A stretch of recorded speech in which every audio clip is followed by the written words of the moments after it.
Bapak, Ibu, dan Saudara yang dikasihi Tuhan, Shalom. Hari ini kita berjumpa lagi dalam Renungan Harian GKPO Halim Perdana Kusuma pada Kamis 4 Desember 2025. Sebelum kita merenungkan firman Tuhan, mari kita berdoa. Bapa di dalam surga, kami datang di hadirat-Mu saat ini. Kami mengucap syukur atas penyertaan Tuhan dalam hidup kami. Saat ini kami hendak membaca dan merenungkan firman-Mu. Urapilah dan terangi hati kami agar kami dapat melakukan firman-Mu dalam kehidupan kami hari lepas hari. Dalam nama Tuhan Yesus kami berdoa. Amin. Bapak, Ibu, dan Saudara yang dikasihi Tuhan, bacaan kita pada hari ini terambil dari Kisah Para Rasul pasal 1 ayat 12 sampai 17. Demikian firman Tuhan. Lalu kembalilah rasul-rasul itu ke Yerusalem dari bukit yang disebut Zaitun, yang hanya di perjalanan Sabat jauhnya dari Yerusalem. Setelah mereka masuk ke kota, naiklah mereka ke ruang atas tempat mereka menumpang. Mereka itu ialah Petrus dan Yohanes, Yakobus dan Andreas, Filipus dan Thomas, Bartolomeus dan Matius, Yakobus anak Alfeus, dan Simon orang Zelot, dan Yudas anak Yakobus. Mereka semua bertekun dengan sehati dalam doa bersama dengan beberapa perempuan serta Maria, ibu Yesus, dan saudara-saudara Yesus. Pada suatu hari, berdirilah Petrus di tengah-tengah saudara-saudara yang sedang berkumpul itu, kira-kira 120 orang banyaknya. Lalu berkata, "Saudara-saudara, haruskah digenapi yang tertulis dalam kitab suci yang disampaikan lebih dahulu oleh Roh Kudus dengan perantaraan Daud tentang Yudas, pemimpin orang-orang yang menangkap Yesus? Dahulu ia termasuk salah seorang dari kami dan menerima bagian di dalam pelayanan ini." Tema kita pada saat ini adalah siap dipilih untuk menjadi saksi Kristus.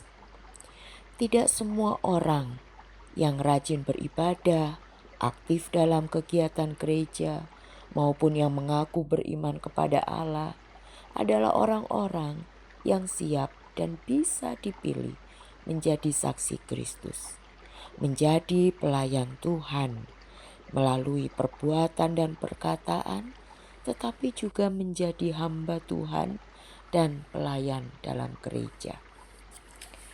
Walaupun orang tersebut sekolah tinggi di bidang keagamaan, belum tentu ia dipilih Allah. Belum tentu dia mau dan siap untuk melayani Tuhan. Menjadi hamba Tuhan atau menjadi saksi dan perpanjangan tangan Tuhan memerlukan beberapa syarat.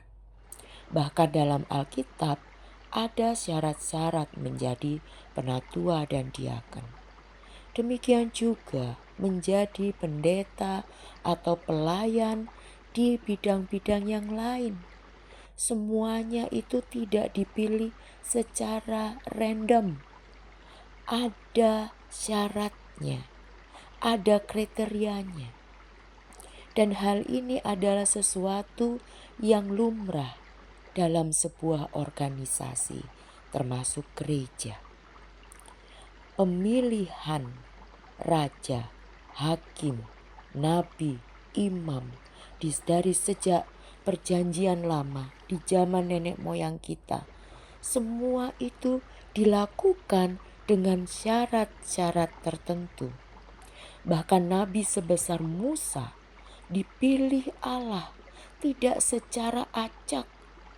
Musa dipersiapkan menjadi utusan Allah untuk membebaskan bangsa Israel dari perbudakan selama 120 tahun.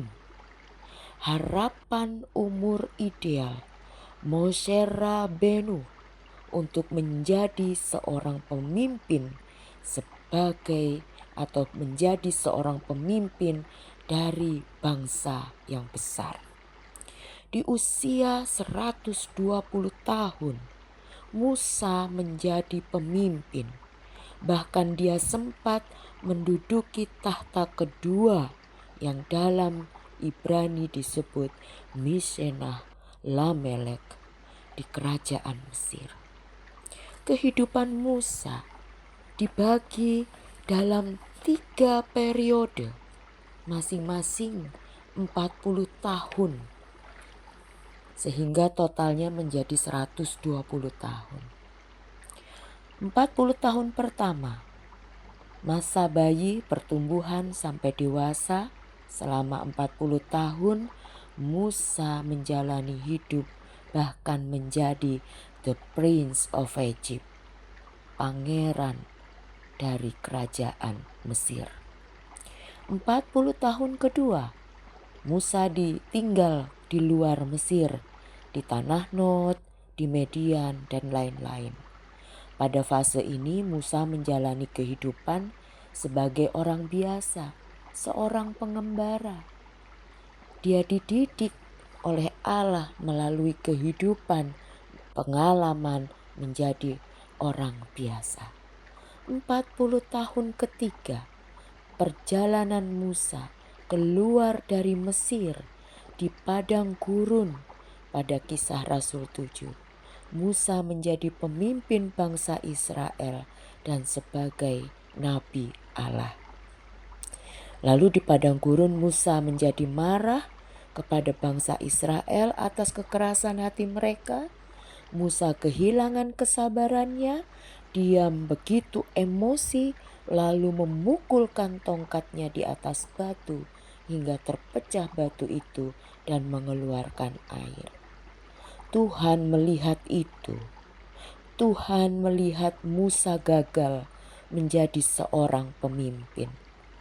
Langkahnya menjadi berhenti masuk ke tanah Kanaan. Dihentikan oleh Tuhan karena dia tidak bisa menjadi pemimpin yang baik. Sebagai penggantinya, Musa memilih Yosua atau Yehosua, nama yang sama dengan Yesus. Yosua dipanggil Allah untuk menggenapi janji dari Tuhan kepada Abraham tentang langit yang baru dan bumi yang baru. Wahyu 21 ayat 1. Demikian juga dengan bacaan kita hari ini Bapak, Ibu dan Saudara. Apa yang terjadi dengan murid-murid Tuhan Yesus?